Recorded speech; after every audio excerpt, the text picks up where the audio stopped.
Brian, it's really great to have you with me on the Sports Stories podcast. Thanks ever so much for joining me. I am sort of destined to want to introduce you as the former England head coach, took the team to the 2007 World Cup.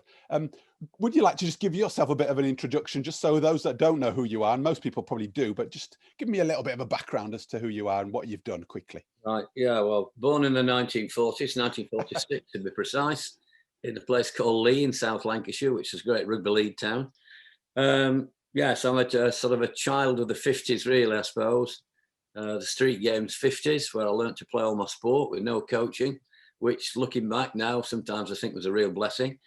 I was an adolescent in the 60s, which is a pretty rebellious decade that most people of that era will remember. And I sort of entered into that with a great gusto and spirit by getting expelled from Lancaster Royal Grammar School. So that was my rebellious streak coming up. But my main profession before rugby went professional was a teacher. I taught for almost a quarter of a century, taught history. And but in the middle of my teaching span, I spent 5 years abroad, 2 years playing in France and 3 years in Italy. I suppose that was also an indication of my rebellious streak, because the game was still amateur and I got paid. But I'm not sure there's anything that anyone can do about that now, so I really don't care. But those were fantastic times, to be honest, Dave, because not only did they give me a real insight into how other people looked at games, but it was also, obviously, it was different culture, different language, a different way of living. So I actually grew in those 5 years quite dramatically, I think, as a person, and it actually changed my outlook on life. I became far more tolerant of differences, people with differences, etc. Where before that, probably because I'd almost been hemmed in the northwest of England for most of the time, then so your worldly view broadened a bit. Is that what you sort of said? Broadened a hell of a lot, yeah. I mean, I've been on tours by then. I've been to Australia with England as a player. I went to South Africa with North of England as a player. I've been to the Canada and the States. So I'd seen a little bit of the world, but you don't see a great deal of the world when you go on a sports tour, because there's far too much training and stuff like that. So it was really good to actually go to two countries that were non-English speaking, right, and had totally different culture, one from the other, despite the fact they've got a common border, and obviously a totally different one from ours, despite the fact there's only, 25-mile English Channel separating us from France. I know. Amazing. Well, look, Brian, let's continue to play to your rebellious streak, eh? And you know what we're going to do here, I guess, today is just chuck a few ideas on the table and go with them and see where they go, because I know myself, together we've talked a lot over the last few years or so around coaching, coach development, where it's going, and I'm really keen to just explore the idea of kind of VUCA coaching, and I know that's a term that you've been using quite a lot recently. Can you just give us a bit of a sense of how you've come to that term, or how's that bubbled up? Yeah, absolutely. Well, there's two things, actually. One is a guy called Kevin Roberts that I need to mention right at the very start. He's a very close friend of mine. He's an advisor. I'm not sure we stopped using the word mentor now. I know we actually work as mentors for Premier League football, but his deputy came up with a really good word as consigliere, which is thinking it's Italian mafia word. I'm not quite sure. Probably got darker undertones than the one way in which we're using it. But we're old boys at Lancaster Royal Grammar School. In fact, he was the second guy to get expelled 3 years after I did. So we formed formed a very close bond, and we formed this little niche in the old Lancastrians club, which is a black sheep society. There's only two of us in it, because you've got to be expelled from the school, and you've got to be world changing in some way or other in what you've done in life. So so I was talking with him a while ago now, and he sort of introduced the phrase to me. He said you're coaching. He said you're very good in terms of being able to deal with a VUCA world and a VUCA game. And I said, what are you talking about? Yeah. VUCA. And he explained to me that it was originally, I think it was an American or American stroke UK military term to describe the change in the approaches to warfare because of the digital revolution. Right. That it became, totally different approaches, obviously, with the advance in technology, etc. And they changed. Said it's become the world has become a VUCA world. It's a world that's volatile, it's uncertain, it's complex, and it's ambiguous. So, I mean, wow, we've probably lived through 15 months of that, haven't we, since the coronavirus? Just.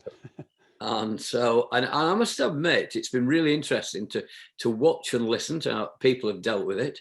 Yeah. And I'm not blowing my own trumpet. I think I've been pretty cool about it all, because I understand the nature of what's going on. I don't understand the science of what's going on, etc. But I understand the sort of nature of what's going on, and I think I've actually preached the VUCA messages often enough now to be able to sort of accept it into my daily life.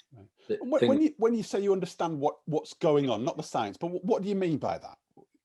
I think the sort of the emotions and the barriers that people seem to put up. But I mean, when you get a pandemic like that, it's inevitable. That's going to happen. So you just got to accept it and get on with life. And whereas maybe years ago I would have sort of kicked out against it and actually to no effect whatsoever, because there's no way you're going to have an impact. It doesn't matter what you say or what you do. So it's just, just accept it, get on with life and make the best of it. And it's been, it's been, what was the phrase? Survive. Yeah, survive, revive, and thrive. Yeah. Survive, revive, and thrive. That's right. Yeah. So I think I'm probably in the thrive mode now. Right. Okay. I've had the virus. I've had 2 jabs. So I don't look like Superman. I know that, but I probably don't feel quite like it. But I'm pretty happy with life. You've had it all. Yeah. So why we got sidetracked onto that, I've no idea. Oh, because we're living through a VUCA world. Yeah. And so we talked about this, and Kevin said, and I went away and thought about it, and I thought, actually, the game that I've been mainly associated with, but I think most games really, certainly games played by team sports played on a fairly large area where there are lots of moving parts and problems to solve and decisions to make, with a guy with a whistle trying to do his best to spoil everybody's fun, etc. I said, well, I got back to Kevin. I said, I'm pretty sure, that you could actually, rugby and football and cricket and games like this, probably you could describe them as VUCA games. There is a lot of volatility. There is a lot of uncertainty, complexity, and ambiguity. And it was, we were talking about this. He said, do you know what's really strange about this? He said, I was actually giving a lecture at Stanford University in the States to their business undergraduates. And he asked them, he mentioned the word VUCA, and one of them said, oh, sorry, we've not heard this before. This is going back some time now. Yeah. And he said to them, instead of telling them, he said, well, what do you think it is? Yeah. So they had a sort of a 5-minute break, and they sat down, and obviously pretty smart people at Stanford, and they came up with 4 different words. So they came up with vibrant, unreal, crazy, and amazing. And so they had a conversation about why that had happened, and this, that, the other, and he explained what the VUCA that the military come up with was. But whilst we were talking, I thought, wow, this would be a great way to describe coaches who can actually navigate the way through and become successful in a VUCA game. Coaches who are vibrant, coaches who are unreal, coaches who are crazy, have a crazy element to them, and will produce amazing results. So if I explain my game, just to give practical examples of what we're talking about now. So the VUCA game of rugby, it's volatile. So it's a game of movement over approximately, on a full-size pitch, including the in-goal areas, 8,400 square meters, and only 31 square meters by 30 players and a referee occupied at any one time. So that leaves 8,369 square meters. I've got my maths correct, empty at any given time. And I constantly get told there's no space in the modern game. I'm thinking, Jesus. That doesn't add up, does it? Not quite, no. And I know it changes dramatically, and there's all sorts of other things as well. But it's been able to deal with that. And, you know, so, right, if there is a challenge here, but there is a solution because there is space around. Why do people say there's no space then? Well, it's a bit of a cop-out, isn't it? Right. Yeah, it makes... I think something, I like a lot of coaching cliches, it's something for coaches to hide behind if things go wrong. Right. Yeah. There's another one in rugby, earn the right to go wide. Now, I've heard top coaches around the world say that, but no one's ever been able to explain what it means to me. So anyway, so that's volatile, uncertain. I mean, the game has lots of uncertainty. Once that first whistle goes, I mean, you're never quite sure how you're going to play. Never quite sure how the opposition's going to play, although, as we're talking before about analysis and data and stuff like that, people are more and more sure, I think. You never sort of, injuries are something that can occur at any time. So that throws a bit of confusion into the mix.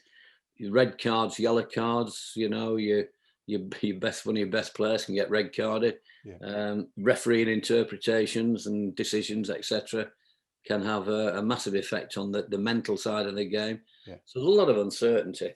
The C is for the complex. Well, that's for the laws of the game are very complex, full stop, and that's the end of that. You know, there's no getting away from that. It's about time somebody simplified them in our game. But the ambiguity in our game, and I think maybe this is the same in lots of other sports, is there've been two gods of coaching in rugby in this country, the gods of possession and territory. And yet I've seen top world leading teams around the world who've won games comfortably without winning either of those two battles. It's not the quantity of possession and territory that you achieve, it's the quality of what you do when you do achieve it. Right. And that puts a totally different slant on your coaching, obviously. So the Super VUCA, so we got this game, so we need Super VUCA coaches to be able to advise on how we're going to deal with this. The V is for vibrant, so there we got coaches who are radical optimists, who are realistically positive and proactive, purposeful and passionate. People that really they eliminate the abominable no men in the environments, who constantly saying, well, that looks fantastic, but that looks great, but that probably, yeah, but it might not work. And we just get rid of those really positive, optimistic people. Then we have the unreal for the U, part of Super VUCA. Yeah. And these are coaches who constantly emerging, which all coaches should. I mean, for me, this is a no-brainer. Constantly coming out with new ideas, constantly pushing boundaries, constantly looking to live on the edge, and constantly, this is a phrase I came up with a few years ago, constantly practicing the notion of impossibility. So when people turn around and say, oh, yeah, well, that won't work, that's impossible, that is a green light for me to say, I'll show you. You know, and maybe 5% of the time you do, 95% of the time they were right, but the 5% you do, you get a jump on the rest of the world. So Brian, why do you push that and go and kind of show them the notion of impossibility and they don't? What's the difference between you and them? I think, I don't know, maybe it's part of my upbringing. You know, I talked earlier on about playing in the streets in the 50s, you know, and there were no adults around, no referees. We're incredibly looking back, I felt as though very self-sufficient, self-managing, self-improving. I didn't have a coach, but we found a way of doing things. And I'll never forget the very first, it was a South Lancashire. Lee was a coal mining and textile town. It's right in the centre of the coal mining and textile industries. So it wasn't a wealthy town at all. And we just lived in a council terraced rented house. My parents never owned a house in their lives. And I can remember the very first day we played rugby, and there was a cobbled sort of street dividing where we lived with the other side, another row of houses. And that was our rugby league pitch. And somebody who lived on a corner one day bought a car and parked it there.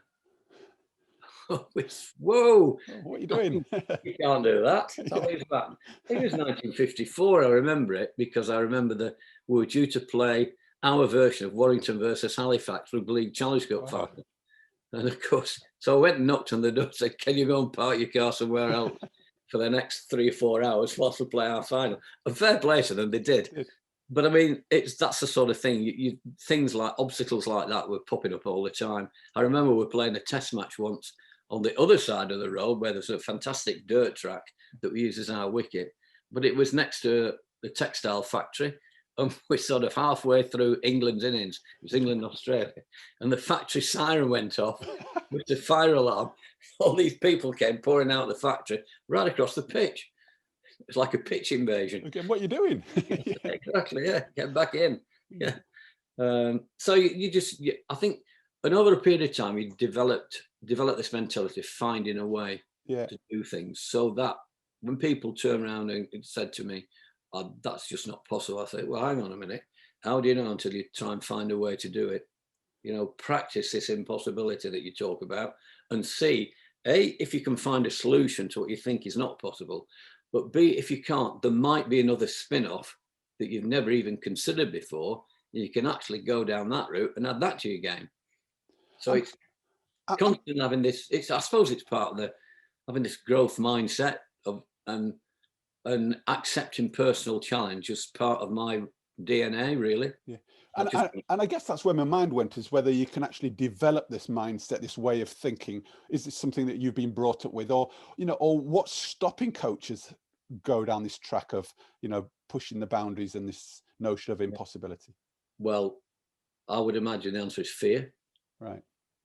Because if you're actually coaching this, then you need to give just a broad framework of how you operate, and within that, some freedom and flexibility to players to be able to experiment and try things. And a lot of coaches are terrified of that, of not being in control. Genuinely of not being in control of the environment.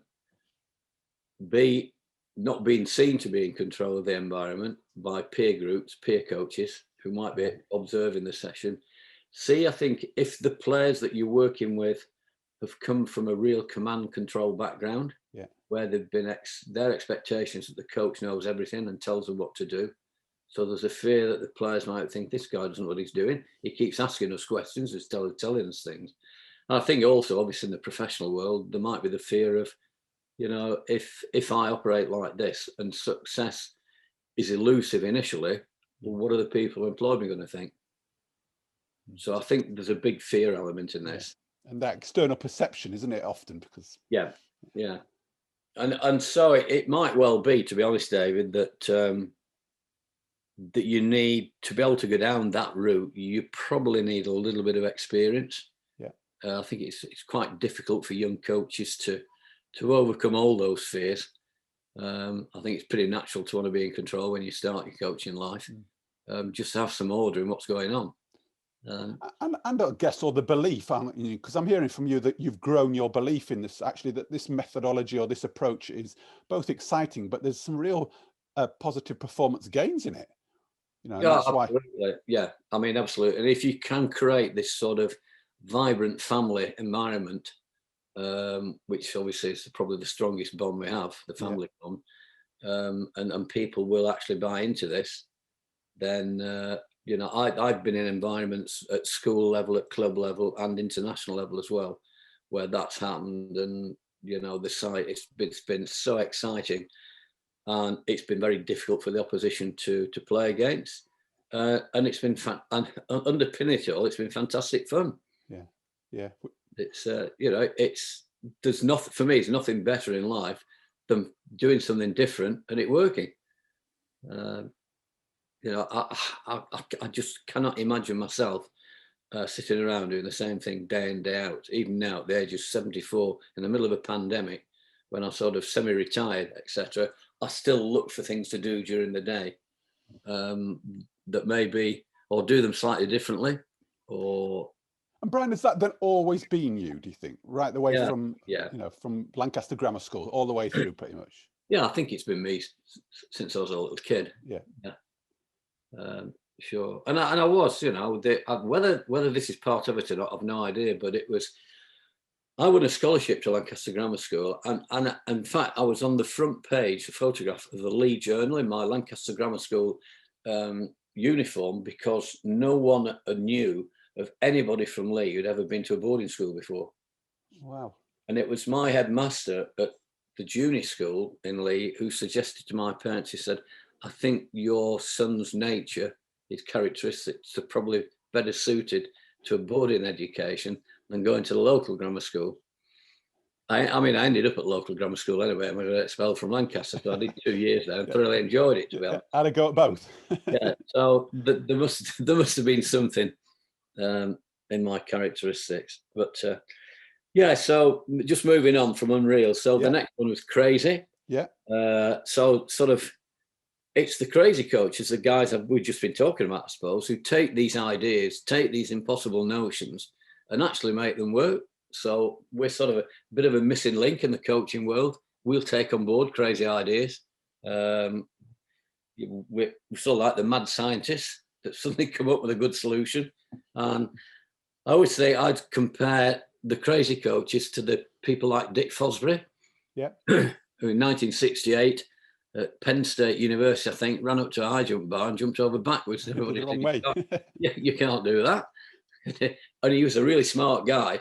And he had a copy of the International Athletics Federation rule book in his bag, and he took it out and gave it to the judges and said, tell me in there where it says I can't go over backwards. And of course it didn't. So I think he broke the world record, won the Olympic gold in Mexico that year, then retired, because he'd done what he set out to do, was just change the world of athletics. And I think this is what crazy coaches, this is their mindset. We want to change the way the game's played, some way, shape or form. It might be only a tiny little way, but we've got this changing mindset. So instead of being world-class coaches, they're world-changing coaches, which for me is far more exciting, because I haven't the faintest idea what a world-class coach is. Yeah, and I guess that idea of world changing is also that going into the unknown, isn't it? Because we don't know what's out there or what's possible. Yeah, and again, I think the coaches that have any element of fear in their makeup probably won't tread that path of the uncertainty, the unknown, the unpredictable, what's over the horizon. And you know, I'm desperate to get out there and have a look. And a lot of people won't even go to the edge to have a look. I'm quite happy to jump over the edge and see what happens. See what happens. Yeah. See what's there. Jumped over it a few times. I'm still here. It's not always been successful, but at least I'm still here. When do you think you've jumped over it then? Can you give us an example of times where you feel you've properly been that kind of super VUCA coach? Yeah, I think, well, in fact, to be honest, I need to give, as well as Kevin Roberts, who introduced me to this notion, but I think he recognised that I was well on the way to being, if this sort of thing exists, being the super VUCA coach anyway. There was, when I first started, I was, completely the opposite. I was a real command control guy. I was very directive, instructive, authoritative. You know, I was in charge of the environment. You do as I tell you, etc. And the world will be fine, which is complete nonsense, because the nature of the game, and actually the nature of the subject I taught, history, wasn't like that. You know, if I tell you this is the date this happened, then you're going to be fine when you come up to your exam. Not one pupil ever thought to put his hand up and say, well, why did it happen? So that sort of thing. So it was actually, and the big mistake was, and I think this is a significant difference too, was in my early days in the classroom, I taught the subject and not the pupil. Okay. And in my early coaching days, I taught the game and not the players. So I had no emotional connection with people whatsoever. And I think that's a pretty key point, I think, in terms of coach development, to have these emotional and social connections. How did that switch then, Brian? You know, when did you start realizing that actually coaching the game and not the players was not working for you, or not right, or you had a different view about that? Yeah, well, it was whilst I was in France and Italy. Right. that indicated before. So I actually, one of my early games in France, I played for the team that is now known as Clermont-Auvergne. It was known as AS Montferrand in Clermont-Ferrand in those days. Very good side. And one of the early games we played was against Stade Toulouse, who were still, well, in fact, they're in the European final this season again. And they played a totally different form of rugby I'd ever seen in my life. I couldn't believe it. They hardly ever went to ground. They all stayed on the feet, kept the ball moving as much as possible. I'd never seen anything like this at all. And so I sought out their coach after the game, and it was a guy called Pierre Villepreux, who played fullback for France, who was a real pioneer. He had an educational background as well, which is interesting. So the sort of the themes of learning and how to learn were always really important to him, and obviously to me, because I was a teacher. And I had a chat with him, and he talked about, he said a lot of the work, he said most of the work we do is, is problem solving, decision making. So it always, my practices always involve opposition. They're always related to what happens in a game, but allow the players the time and the opportunities, the space and the opportunities to practice, to try and come up with a solution to what the problems are that I set them. Yeah. And he said, I've found over the years they become better decision makers in the moment, i.e. as the game is in motion, than they were before. But he said, it's not the easiest way to go to coach. The easy way is to tell people what to do. He said, but you only get short-term results. He said, because you probably have to tell them again next week. If they solve the problem, they find a way, and you actually guiding them down that pathway, then the chances are it will stick with them, that they'll come up with what they think is their solution. I mean, it might be your solution, but they think it's theirs, and you guided them down that pathway. But I guess it's whether he was willing to embrace the difficulty of the longer term approach and stick with it. Yeah. And I suppose if you look at the modern world of professional coaching now, I mean, it's so results orientated that some coaches again might think, whoa, hang on a minute, do I really want to be going down this route? Even though the logic dictates ultimately it's going to be far more successful. The more decision makers, problem solvers, players will take responsibility, ownership and leadership out on the field you've got, the chances are you're going to have more success. But the problem is, because of the short-termism and the results, and the people who employ you, I suppose in most sports, know next to nothing about the game itself, and even less about coaching. I mean, even the media know nothing about coaching. So then it's a tricky line to try and stay on, to try and stay balanced on. But he actually, funnily enough, I had 2 years in France. I went to Italy and played and coached in Italy, and he got appointed completely coincidentally at the same time as the technical director of the Italian Rugby Federation. Okay. So we spent 3 years in Italy together, formed a really close friendship. I spent 2 summers in the early 80s at Stade Toulouse. Then he came over when I was teaching up in the northwest of England. He came over and spent a bit of time with me. And when I was appointed eventually head coach at Bath Rugby in 1993 or 4, I think it was, the first thing I did in pre-season was invite him over to come and run. He stayed for a week and ran 3 or 4 sessions in the week. And it was quite interesting. One of the players turned around to me and said, wow, Brian, that's pretty brave. I'll be bringing him over. I said, why? He said, because he's a better coach than you. And I said, well, I know that. I said, and that's why I brought him over. I said, so you get a different perspective on, how the game can be played. And that's an interesting insight, isn't it? When somebody says he's better than you, and then that's brave, because it's kind of, well, that's the idea again of, being kind of unreal or breaking the boundaries, isn't it? Why feel threatened by the fact that you're bringing people around? I'm sure you've got other expertise rather than he's better than you, Yeah. But it was a bit of a throwaway line, because the guy who said it was a guy called Jerry Guscott. All right. A lot of people. And he actually, when I got married the second time, he was best man at our wedding. So there was no malice in it, but it was a really interesting comment. Yeah. But what I liked about it was the fact when he said that's pretty brave of you, and I think he meant that. Yeah. because I think as a young coach, I would never have done anything like that at all. I would have been terrified for the reasons that you just mentioned, like feeling threatened suddenly in front of, this group of players or pupils, to introduce somebody into the environment who knew far more about the subject I was teaching or the game I was coaching than I did. It never crossed my mind that. Brian, what would you say is probably the 2 or 3 key learnings you took from that whole experience of bringing him over and spending that time with him for those years? Well, it completely revolutionised my way of looking at coaching. Right. Prior to that, I'd been very much a technical coach, technical and sort of drills-based, systems-based, game plan-based coach. And the way he looked at the game was a very holistic, global sort of approach. And so the approach, the coaching approach, was from the game itself.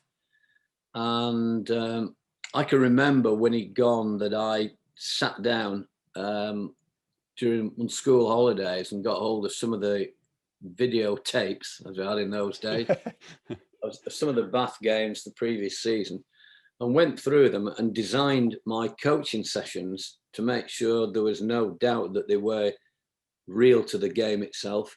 And what I used to do was to click on the video when we'd scored a try and then work backwards to where it originated from, whether it was a scrum, line out, turnover, kick to us, turn over in the tackle, whatever, and look at all the different elements that are involved in making the try, in making sure the try was scored, then design training sessions around that. So I started to, I think I called it outcome-based training. Start with the outcome. The principle of the session would be, right, this is the outcome. You've got to score a try. This is the starting point. Okay, how are you going to do it? What do we need to do it? What do we need in our armory to do it? And the same without the ball. If the opposition scored against us, we let this try in. This is where it started. These are the mistakes we've made. Now let's design a session to make sure that doesn't happen again. And what was really good about it, and I was very fortunate, to be honest with you, Dave, in that I had a very, very strong group of players. Most of them were international players, so they were quite knowledgeable about the game. So I tapped into their knowledge. I think that was another change. I suddenly realised the importance of engaging with people. Tapped into their knowledge because these are the guys that were going to go out and fight in the battle arena. Yeah, not me. I was stood on a touchline. I sat in the stand. There's a real principle there, though, Brian, for me about, again, tapping into people's knowledge and their expertise and using what's the resource that people have within them. Yeah. Because you brought coaches in that might have perceived or threatened you, by actually engaging players and engaging their knowledge and their experience could be threatening to a coach, couldn't it? But actually you saw it as a real advantage to actually maximize the expertise and the experience and the knowledge and the know-how and everything that's out there, rather than putting yourself up front and center. Yeah, and I think it's part and parcel of what we talked about earlier on, about finding a way to get better, finding a way to solve problems, or finding a way to make the impossible possible. You explore every avenue. And if one of the avenues in bringing someone else from the outside in to help you do that, it's tapping into the knowledge of some of the players who play in positions that you never played in, and they play at international level. Why the hell wouldn't you tap into their knowledge? Because they know more about that element of the game than I do. So it'd be crazy not to. But there's still, I think even now, there's still this fear of seeming, I suppose, not to be all knowledgeable. Omniscient, is that the word? Well, I've heard it before. I'm not sure. I think it is. Yeah. It's which is just crazy. Yeah. Well, and coming through to the end of our Super VUCA coaches. So we've done the VU, the C. What would you say the A is for? Oh, it's amazing. Yeah, amazing. It's the behaviours and results that you produce if you get the top 3 right. And like what I said before, that some of the super VUCA. I'm trying to think of the right word to describe it. Well, I'll just use things. Yeah. Where it's been relatively successful at school level, I had a team in my very last year of teaching, to be honest, who played a whole season without kicking the ball once. Now, that was quite remarkable, that, because, I mean, the game of rugby is not designed to be played like that. And when they asked me, could they do it, I said, my immediate response was no. When they asked you what, whether they could kick it or not kick it? No, not kick it. Okay, yeah. You know, the three of the senior, they're only 17, came to me and said, look, we've had a bit of a chat. And they actually said to me, we read a couple of weeks ago in the paper that you meant to be the most creative coach in the country. And of course, that always sets alarm bells ringing, because you think, oh God, what's going to come now? And they came up with this. I mean, and my immediate response was no. I said, it just can't be done. I said, wow, you're pinned on your own line, 5 meter scrum from your own line. I said, you know, how are you going to get out of there? Anyway, they persuaded me. I said, well, let's give it a go for the first 3 games of the season. I knew you could probably imagine what happened. We won all 3 games, like 40 odd points. I think we scored an average of 7 tries a game throughout the year. But what was fascinating about that was they took me, you talked about uncertainty and unpredictability. Well, geez, we'd no idea where we were going when we set off on this particular journey, because I'd never coached a game like that before. They'd never played the game like that before. So it's a real pioneer in 3 or 4 months. How did that come about then, Brian? Because, you know, those guys stepping up and going into the unknown, persuading you to go into that unknown, what allowed that to happen? Well, I honestly, it's difficult to remember now, but I think there's a couple of things. I think they'd not been all that successful as a group of players, and none of these guys went on to play the game at any level afterward. And so I think there was a mindset of difference. I mean, one of the leading lights of this became Elton John. Well, he still is Elton John's operations manager. So, I mean, he's obviously got a different view of the world. To be able to hang on to that job for 20 years is working with someone like that. You need a different mindset to the normal. But the other thing was we played in a pre-season tournament, 15 aside, but I think it was only 10 or 15 minutes each way, and it was a round robin sort of thing. And I do remember in the very first game that we played, there were about 3 or 4 games going on in the same area, so the pitches are side by side. So our flyer kicked the ball off the pitch, and it sort of blew in the wind across the other pitch and landed on the third one along. And it took about 3 minutes to get back. So I said at half time, I said to him, that was pretty smart, wasn't it? He said, what? I said, we're playing for 10 minutes, and for 3 minutes, you kick the ball, we can't play. I said, and he didn't kick it again. And I think that's where it originated. So they played the whole tournament, never kicked the ball again. Of course, I never thought anything about it. But I guess that's pushing those boundaries, isn't it? It's entering into the unknown there, isn't it? That's right. And I think what it had done, it sort of triggered something in their heads, thinking, I wonder if we can play like this. So they came and asked. I said no. They persuaded me yes. Played 13 games. We won 12 out of 13. We could have won the 13th, but they refused to take a penalty in front of the post with about 5 minutes to go that would have won the game. And they tapped it and ran it, lost possession, and never got it back again. And I just wondered actually what their response would be after the game, and they were absolutely delighted that they'd not kicked the penalty because it stuck to the guns. So, and it's really interesting. It was a really interesting insight into how young people with mindsets like that operate. You know, they'd actually, in their mind, they'd succeeded despite the fact the season wasn't unbeaten and could have been, because they'd stuck to their principles of how they're going to play the game. And I just think it's fantastic. I'm down just outside Bath at the moment, and it's 30 miles from where that school was.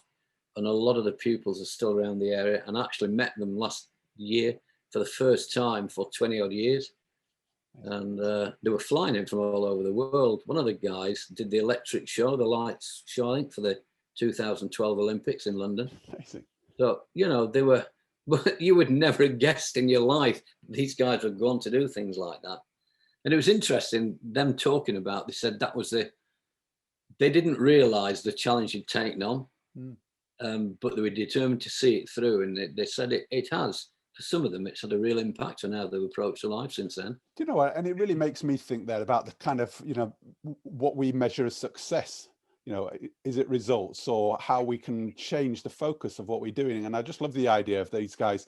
It sounds like anyway that their measure of success was to go the whole season without kicking the ball, you know, and actually win, lose or draw. And it really plays to that idea of, you know, focusing on doing things the way we believe, and the result will kind of look after itself. And I just think it's amazing the power of that.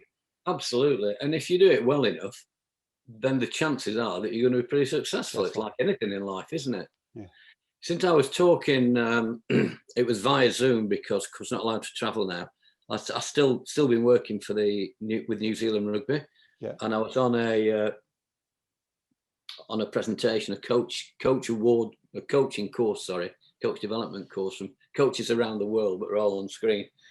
And one of the other guys who was presenting was Wayne Smith, who was an ex-All Blacks coach and probably, alongside Pierre Villepreux, probably the best rugby coaches that have existed since I've been on this earth, certainly. And at one point, somebody asked him a question. He came up with the answer. He said, I've got it written down somewhere, just in case. Yeah. He said, it's the way you run the race, not the way you win it, that counts. Right. Yeah. And I thought, wow, that is a pretty powerful statement, that. And I think the point in fact, I know the point he was making was, it is about getting the processes right. Right. The chances of winning, if you get the processes wrong, are pretty limited. You might get away with it, sure, through pure luck on the odd occasion, but the chances are that you won't. Do you think everybody plays to that philosophy or approach, though? Because I'm not sure that they do. You know, some people think doesn't matter how we run the race as long as we win. Yeah, and I think there's two things. One is I believe that you got to get your processes right to have pretty sustained excellence in the organisation. And the other thing, I think the public demand in New Zealand is, fine, they win, but they got to win in a certain way. Yeah. So he probably sort of got a squint view of things from what the public expectations were. Whereas my suspicion is over here for, obviously, Anglo-Saxon mentality maybe, that win at all costs. Doesn't matter what it looks like as long as we win. Yeah. But I think that's a very short-term way of looking at things, and can actually lead to not winning. Yeah. Yeah, because there was something about sustained, isn't there? And the value of winning and the way in which we win seems to be so much more important, doesn't it? In that way? I mean, you look at the footballing world, and the last time we won a World Cup was 1966. So you can hardly say, despite the fact that we've got some of the best players in the world playing in the Premier League, that we've had sustained excellence at international level. We've in fact had the opposite, you could argue. Yeah. We've not. Brian, I want to bring us up to date here. And I'm just thinking, you know, given this whole idea of super VUCA coaches, what's the implications, do you believe, for sort of coach development and coach education? What are we doing well and what are we not doing so well if we're trying to move towards this idea of a super VUCA coach? Yeah, I think one of the key things to remember is, certainly one of the key things I constantly remember is this. What it means is you do not ignore the fundamentals of peak performance. You know, the basic things that underpin the technical side of the game, the physical conditioning side of the game, they underpin everything that happens. So they're not thrown out of the water. They're just as important, if even more important. It's how you fit them into the sessions that is different. But I think there's two things stand out to me about playing the sort of rugby, playing the sort of games, and changing the way, in whatever way it is that the game's played. You know, just now and again, you get it. You got Johan Cruyff and total football with the Dutch players, and you've had New Zealand playing a version of that from time to time in the rugby world. So I've lost my way a bit now. What were we talking about? With the implications for coach development and coach education. I mentioned the underpinning technical and physical. Yeah. I think there are two areas that are really important if you want this, if you want to be a successful Super VUCA coach, if we're going to call him that, or her that, is the development, and this is big implications for coach education, I think, is developing game intelligence, right, and developing, and you'll be the expert in this one, mental robustness and agility. I think, going back to something maybe we discussed, I can't remember whether we were talking off camera before or not, but we talked about analysis and data, etc., flooding into sports now. And my sense is, and my fear is, that this is slowly eroding the game intelligence of the players, because they're actually playing to numbers, systems and structures. So they're playing the system and the structure on the field instead of playing the environment that surrounds them, and doing the right thing at the right time, making the right decision at the right time, changing the way the game's being played because we're not being successful. So I think the game intelligence thing certainly has a big impact on that. And the other side was as I mentioned before, the mental robustness and agility. You know, you need to operate in this way. You need to be focused on two things, I think. Number one, always keep the bigger picture in mind, whatever that might be. And secondly, the ability to focus intensely on the task at hand, i.e. when you are in direct, when you're directly in the action. So the bigger picture for me would be, yes, what is our purpose? My team purpose has always been to play to win by scoring tries. That's our bigger picture. So everything we do, we aim gear towards that. But the task at hand is, I'm in possession of the ball. What am I going to do with this to make sure that we score a try? Right. So it's always related to your outcome and your purpose. Yeah. And if I'm not in possession of the ball, I'm stood 50 metres away under the side of the field. What am I doing in that moment to make sure that if that ball comes anywhere near me, however it gets here, that I'm going to be able to contribute to make sure we score that try? So again, positively focused again, yeah. Absolutely, yeah. So you never drift away from what's going on, and you're constantly thinking, what is my role here? The play's 50 metres away over there. What is my role here? And there was an absolute classic, if anybody who listens to this wants to have a look.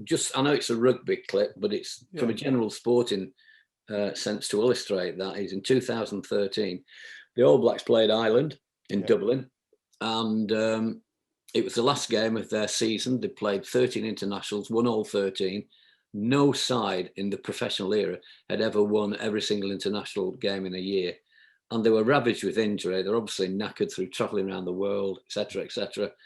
And I think after about 20 minutes, they were 19-0 down, which was unheard of. They'd never lost to Ireland in 108 years. So there was a double-edged sword here that, A, they wouldn't have the unbeaten record in the season, and B, this will be the first All Blacks team ever to lose to Ireland. And you don't want that. That's a bit of a burden to carry that. And they managed to scramble back into the game, but with about 5 minutes to go, I think, Ireland were awarded a penalty, which was eminently kickable, but they missed it. And apparently, because I know one of the coaches who was involved at the time, and he was saying that that McCall, before the players went back to take the 22 dropout, he said, Ireland had just opened the door for us to win the game. Despite the fact they've been playing badly, never been ahead on the scoreboard, he said, and he said, let's take the opportunity. Let's just go out and play. That the only instructions he gave them, let's go out and play. Kind of freed them up to go. Yeah. So with 20 seconds to go, they were still losing. And they won a penalty in their own 22. 2 minutes later, they scored the winning try. And it was the way that they did it was quite remarkable, because it was pretty evident. The ball went all over the field from side to side, forwards, backwards. They kept possession for 2 minutes, which is quite remarkable in itself at the end of an 80-odd minute international game. But the way the players focused when they were nowhere near the ball, so the ball would go to the left-hand touchline, but the guys on the right-hand side of the field, if you see the panoramic view, were working incredibly hard without the ball to make sure that if it came back their way, they were in the right position to be able, to make sure do something positive with it. And it was quite a remarkable display, really. And And the coach said to me, he said, we've been practicing these scenarios for 2 years. He said, and you know, it's really gratifying that it's paid off. We got the opportunity. He said, not that we wanted to play badly and get in that position, but to know that actually it had paid off, and you know, we could do it under the most intense pressure. Incredible. Brian, I'm also sat here thinking, as we're talking, you know, what examples are out there of coaches that work in this kind of way? You know, people listening into this will be going, okay, I kind of get the idea of the volatility, uncertainty, complexity, ambiguity, but who do I see sort of behaving and working in this way and really beginning to bring this to life? You've mentioned, you know, Wayne Smith, Pierre Villepro. Are there any others, would you say, of people? There's got to be. I mean, I don't know. In all the sports around the world, I would imagine in American, in basketball, you hear some of the great coaches that have been to the past. I think they probably sort of fit into this category as well. Yeah. I would imagine people like Guardiola and Jurgen Klopp and others like that, they will, you know, they will have a claim to. I remember a quote that was attributed to Guardiola. Not that long ago, actually, about 3 years ago, he said, when the players cross that white line, they take control of everything that happens next. You know, and if you operate in a non-super VUCA way, if you're a command control coach, then that just does not happen. You know, and he might jump up and down in his technical box on the touchline, but I think that's probably an emotional thing more than anything else, because who the hell's going to hear you in a stadium of 60,000 people? You know, if they stood even 20 yards away from you, never mind anywhere else. So I think, yeah, there will be coaches in different sports around the world who, You're making a really interesting point there for me, though, about, you know, even by bringing that Guardiola sort of idea up there, that coaches working in this way also really need to understand the role that they play. Yeah. You know, and what is their relationship to the players. And how much influence and how much control can they actually have? Yeah, well, I actually think you coach in this way, you have far more influence over what goes on than you do if you're a command control sort of coach. It might seem not to be the case, but actually you're facilitating and guiding, and you're actually enhancing the environment when it's required. What you're not doing is interfering with it, which a command control coach will do. He'll interfere with things, and it's actually almost by definition, it's a prescriptive way of doing things, and prescriptive leads to restrictive. I've got a really good story about this. My sport is cricket. I'm a massive cricket fan. I played cricket to a relatively high level with some really good players in Lancashire. And I was reading, and I reread it every now and again, purely for this chapter. Michael Atherton, who is ex-England captain, now the Sky Sports pundit, and I think he writes in the Times as well. Yeah. He wrote his book, his autobiography, and it was called Opening Up, because he was opening batsman, obviously. And there's one chapter on coaching, and he talks about the season when there's a guy, I think it was a guy called David Watmore, who was an ex-Australian test player, who was coach at Lancashire. And a month into the season, he got appointed as a national coach somewhere else. And the Lancashire board decided to let him go straight away. Right. And this is no reflection on him as a coach. But Michael Atherton said, and suddenly after that, he said, we had the most enjoyable and successful season I ever had at Lancashire. I think they won the county championship. He said, we played some outstanding cricket. And he said, we never had a coach. And he said, you know, and he said, it just illustrated to him how important it is that players actually, when they get out into the arena, they run the show. You know, they're given a lot of help and a lot of guidance outside that. But the guidance and the help they're given must enable them to be able to make the right decisions, to do the right things at the right time, whether it's technical, physical, game intelligence wise, or mental. And that the sessions that you have are going to be designed around that, to pass over responsibility, ownership, leadership to the players. So, you know, if you get those three right, responsibility, ownership, leadership, you can give them the freedom then. You're happy to give them some freedom to go out and sort out the environment, however it happens to, in whatever direction it happens to go. And it was really interesting. It sort of, when I read it, I had this sort of, not eureka moment, because I already knew, but I went, yay. I was sat in the bar in the garden of a house in Lancaster that we used to own. We built a bar in the garden. I was reading the book. I went, yay. On your own. My wife came running out. She said, what's going on? What's the matter? And I told her, and she, God almighty, Brian. Is that all? Yeah. So, yeah. You also mentioned there again, and you mentioned it a couple of times, that the idea of enjoyment. So where does that all fit in to all of this? I think it underpins everything. I mean, we start playing games because we enjoy playing games. And again, going back to the street games, I mean, I played with kids of all shapes and sizes, some of whom did it because it was a thing we did in those days. But actually, they'd no great pretensions, I don't think, of going on and actually pursuing sport at any level whatsoever, particularly. But I did. I enjoyed it, and it was that enjoyment that really attracted me to try and improve. And I think, why would you want to take up a sport as a profession if fundamentally you don't enjoy it? I can't believe for 1 minute that guys who play Premier League football and Premiership rugby don't enjoy the game of rugby. What I can believe, though, is through prescriptive and restrictive coaching, they enjoy it less than they should do.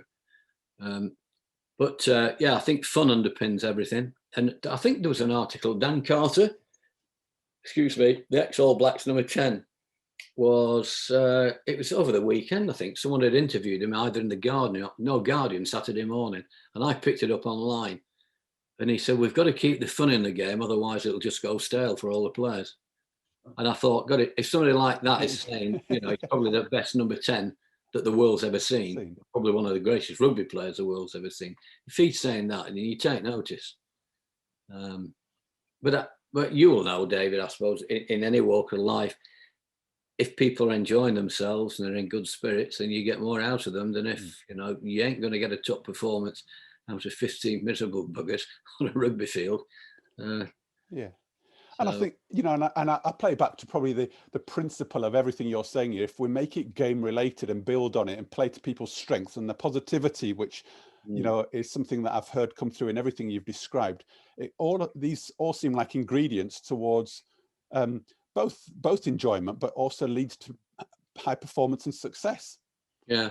And I know it sounds really simple, but I'm also paralleling that as you're talking to, the idea of a VUCA coach, but actually VUCA leader, all of the kind of concepts around business, are very similar or not dissimilar. No, you're absolutely right. And in fact, going back to Kevin Roberts again, who first sort of raised this with me. I mean, he was World Chief Executive Saatchi & Saatchi at the time, the advertising company. He now runs his own Red Rose consulting business. And he adopted that approach in in the business world, and he's traveled the world talking about it. Other people have picked up on it now, and it's become a more familiar phrase, I think, in the business world than it was before. It transferred from military to business, and now some of us dragged it into sport as well. I'm not sure that it's all that familiar a phrase, VUCA, super VUCA in sport. No, I don't know. Maybe not yet. But this is why we're talking about it, isn't it? Because maybe, hopefully, it's making the connections. Yeah. So it's. But it's. I mean, for me, it's. You talk about the positivity. It's a really exciting way in which to operate, because there is that element of uncertainty about it all the time. So somebody asked me about. A couple of years ago about some of the sessions I did. I said, well, I tell you, I said, this might sound really silly now. I said, but at times, and especially with that no kicking thing, but also at other times as well, I described the sessions as full of mystery and intrigue. Yeah. And they said, why? I said, well, you know what your outcome is, because you set the outcome at the start, but you've no idea, to be honest, how you're going to get there. You think you know a way, and then suddenly the bloody players turn around and come up with a better one. And again, going back to that courage aspect, and that's what you go with. So you allow them the opportunity to explore it, and they come up with what they think is the answer. And you're not told them what's in your head, but you just go with what they come up with. Yeah. We're not constraining them, are we? Well, we're doing completely opposite. The opposite, yeah. Yeah, we're allowing them the opportunity to explore the environment, whatever it is, to find the most positive outcome. Yeah. And Brian, you know, I'm conscious that you've also been down and worked with the All Blacks recently in New Zealand rugby. Is this something that they play with, the concept, maybe not these terms exactly, but do you feel how they set themselves up in terms of their sport and their rugby fits within this sort of philosophy and principle? Yeah, I mean, I've not worked with the All Blacks directly with the All Blacks, but I've worked with coaches who work with the All Blacks. And in fact, I worked with the current head coach, Ian Foster, 12 months ago. And obviously ex-All Blacks come in and do some positional skills work with some of the players that are there as well. So, you know, there's a massive wealth of knowledge you can tap into. But I think they've always had this this sort of more, certainly in the last 20 years, more free running approach to the game than maybe we've got up here. They're less, it's quite interesting because over the period of time I'm talking about, they've been more successful than any other side. But it's when you're actually in their company as people that they're so chilled out and laid back and humble. I think it's the way New Zealanders are. That you think, how the hell can these guys go out and produce what they do? Yeah. But they do work incredibly hard at the things they know are important for sustained excellence, that phrase that we used earlier. Yeah. So when they're on it, they're on it. I suspect, I might be wrong in this, I suspect they don't train. I think they train harder, but not as long as other teams. Mm-hmm. So their sessions are more intense and focused. On what's really important, as opposed to, you know, I've done them myself, where I run a session, I'm 20 minutes into it and thought, geez, there's nothing different in this than what I did last week at this time. I don't think there are many of those knocking around in New Zealand. I think they'll, you know, every session has a real purpose behind it. So, and obviously they engage very strongly with the players. There's this, I think it's Sir Graham Henry, who was in charge when they won the 2011 World Cup. I was having a beer with him one night, quite a while ago now. And I was saying to him, I said, how would you describe yourself as a coach? He said, oh, I arm my players with intent and step aside as the week goes on. I thought, what a lovely phrase that is. You know, lovely phrase. Yeah.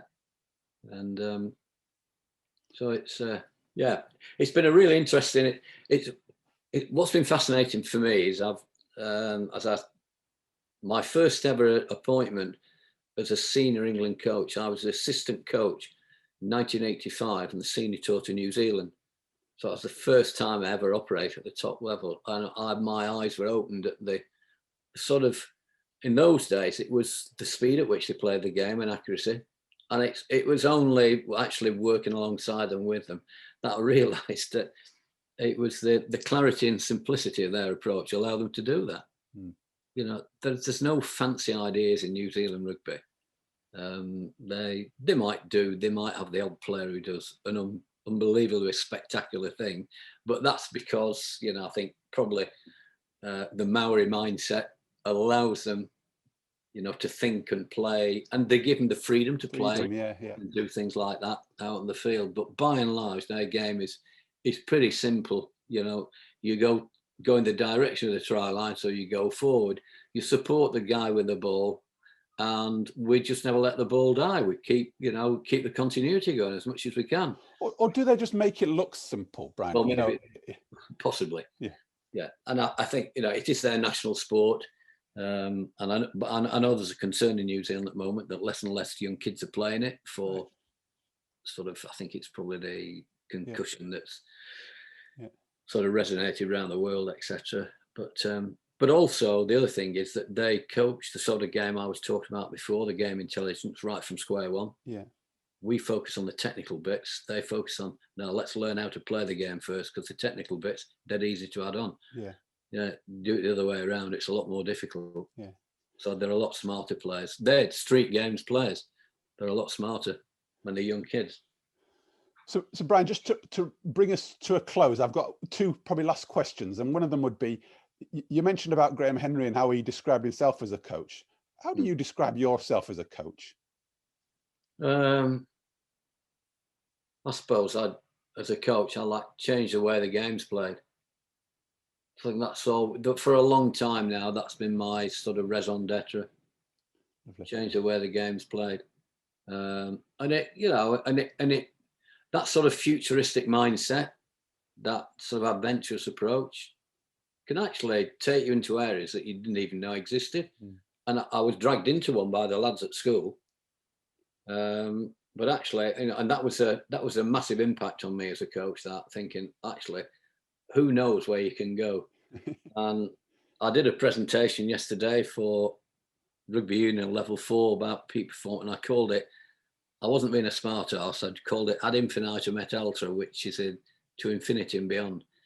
And I think, you know, that's for me, a coach without that mindset needs to seriously sit down and reflect and think about what he's doing or she's doing.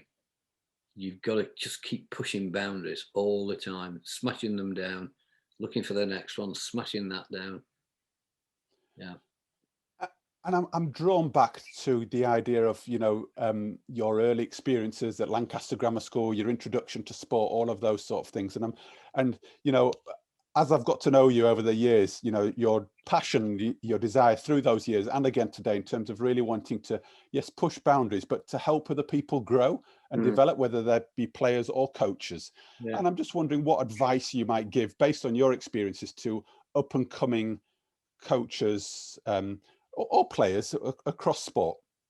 Yeah, I think, well, make the best of what you've got is number one, obviously, and you never know what that is. So just keep improving all the time. But I think certainly from a coaching and playing point of view is that recognize that, you know, you are on this planet to help other people. And as a coach, to help other people get better if you can. I've never been interested in any financial rewards, any personal glory or anything like that. I'm quite a private sort of guy. And Kevin Roberts' assistant, Richard Heitner, who you may have met, I don't know, wrote a great book on his style of leadership, which you can apply, I think, to coaching.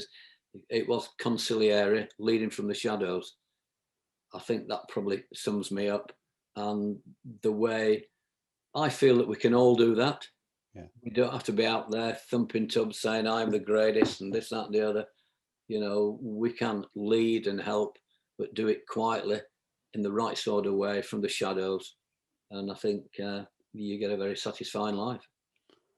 Brilliant. What a powerful message, Brian. And, you know, I know you're still continuing to help others out. And I know you're trying to bring coaches together, aren't you, who are really keen to explore this kind of way of working and continue to challenge them and bring your expertise and value to what you do. In fact, to be honest, we had our first meeting. Okay, brilliant. 3 or 4 weeks ago, and it sparked off a lot of comments backwards and forwards on WhatsApp. We've got our next meeting in a couple of weeks' time, I think. So watch this space, eh? We've got our little group of super VUCA coaches up in the northwest of England. And we're just going to explore what it means. And well, what it means is ad infinitum et ultra, to infinity and beyond. We just keep going. There's no ending in sight, and never will be. Just keep getting better and better. Well, in your true rebellious style, Brian, hey, keep pushing the boundaries and seeing where we can go to, hey.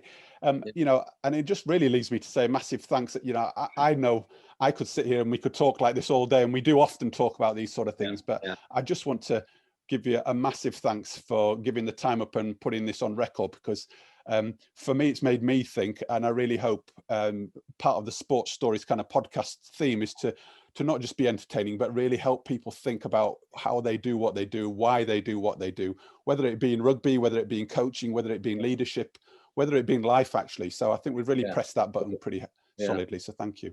You're welcome. And thank you. It's a privilege to be on it. And thank you for inviting me. I know we've done a lot of work together.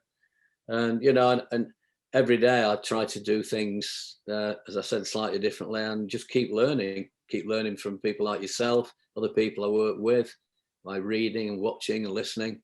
And I think, you know, that's quite important for us all to go down that path. Well, in true style, Brian, you've shared your stuff leading from behind, and you know, a challenge from the shadows.